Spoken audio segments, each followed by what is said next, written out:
President of Basketball Operations and General Manager Rob Pelinka has made 5 draft picks the last 4 seasons.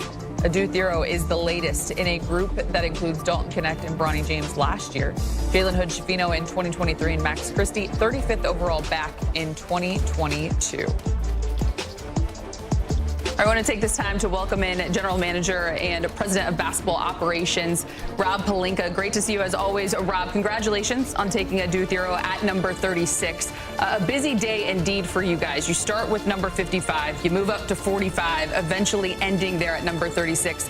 How would you quantify just the process throughout today and the days leading up, and then, of course, what you and the staff see in Adu? Yeah, Allie, we were super aggressive to begin the day, knowing that we didn't have a first-round pick. Adu was projected by our scouts as a first-round talent, and so we were able to turn 55, which is a late second-round pick, to a high second-round pick, to pick a player that we had projected in the first round. So it's almost like having the first-round pick that we traded out. So tons of credit, thankful for the support of, Jeannie to allow us to be aggressive and use resources to win at the margins, move up in the draft, and get a player that we really think is going to dimensionalize our roster. We just felt like one of the things we needed to address is to get younger and more athletic on the wings. And being able to get a player like Adu that can, catch lobs from the corner when Luka is making paint decisions, I think is going to be really special. And then he's just big shoulders, big chest, a guy that's going to play defense and add some physicality and athleticism to our roster. So super excited about that. Rob, I was going to say the prototype player now seems to be a two-way player, but more importantly, the tough, physical wingspan guy that plays defense. You welcome that type of player to this roster, I believe. Big game. You're spot on. I mean, I think all of us watch the playoffs, and just the way that the game's being officiated now, there's a lot more physicality in the game. And so being able to add a young man like Adu who's just gifted, he's a beast. I think obviously we're going to get him in the weight room and get him conditioned, but I think the tools that he has, you could really see a vision for him to being one of those really elite physical, athletic wings that are so necessary to winning in the league. Rob, for our viewers, who are some current-day players or maybe past-day players who are comparable to Adu and what he brings to the court? He did just say that he's interested in being kind of like an OG Anunoby type of player. Yeah, I mean, that's a great name. Obviously, OG's an incredible player that's done so much in the league, and don't want to put pressure on anyone to become someone else, but that archetype is definitely it. He's got the 6'7" frame. He's incredibly explosive. I think he's a developing shooter.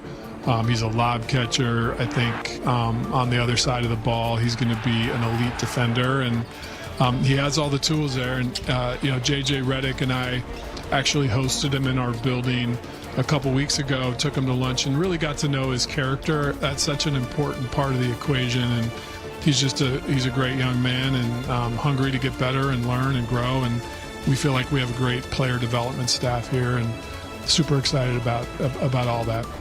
And with that said, Rob, obviously, as we know, you and the staff will turn every stone to put forth a championship roster.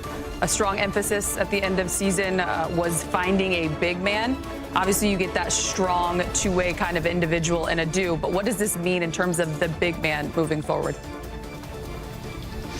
Yeah, coming off the draft now, we'll be, digging deep in meetings upstairs, just prepping for free agency. And as I said, at the end of the year, we know one of the things we have to address is the center position, and that's clearly going to be one of our focuses as we begin the free agency period, and that's right around the corner. So we're looking forward to just putting in the hard work and making sure we take care of all the needs on the roster to give JJ the tools he needs for this team to be great next season. Rob, most fans think that when you get the pick, they take a deep breath and they think, okay, we got the pick, let's go now. But talk about where your job continues to, keep going. You got the pick. Talk about what happens after the pick and what your job endures.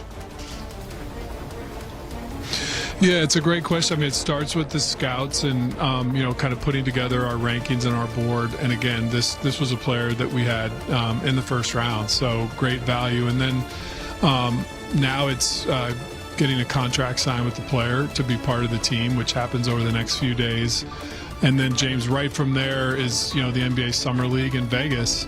So these guys, they go from getting drafted with a little break to celebrate with family and friends and then get thrown right into the NBA fire. So no rest for the weary. Rob, obviously free agency starts in a few days here. Not a ton of money for you guys to spend because you're so far over the salary cap.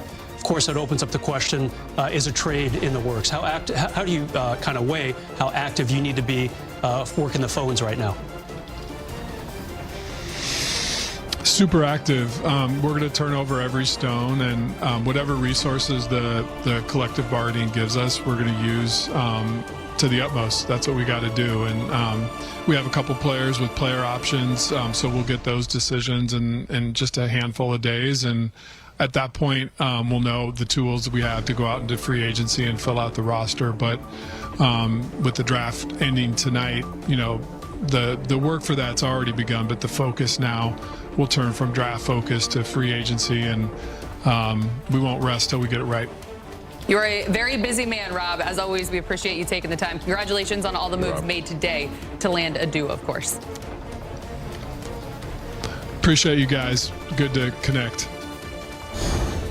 As always, the draft might be over, but Rob Pelinka isn't done working. Shams tweeted this out shortly after the draft. Villanova star Eric Dixon has agreed to a two-way NBA contract with the Los Angeles Lakers, sources tell ESPN. Dixon was the #1 scorer in college basketball last season, shooting 41% from three-point range.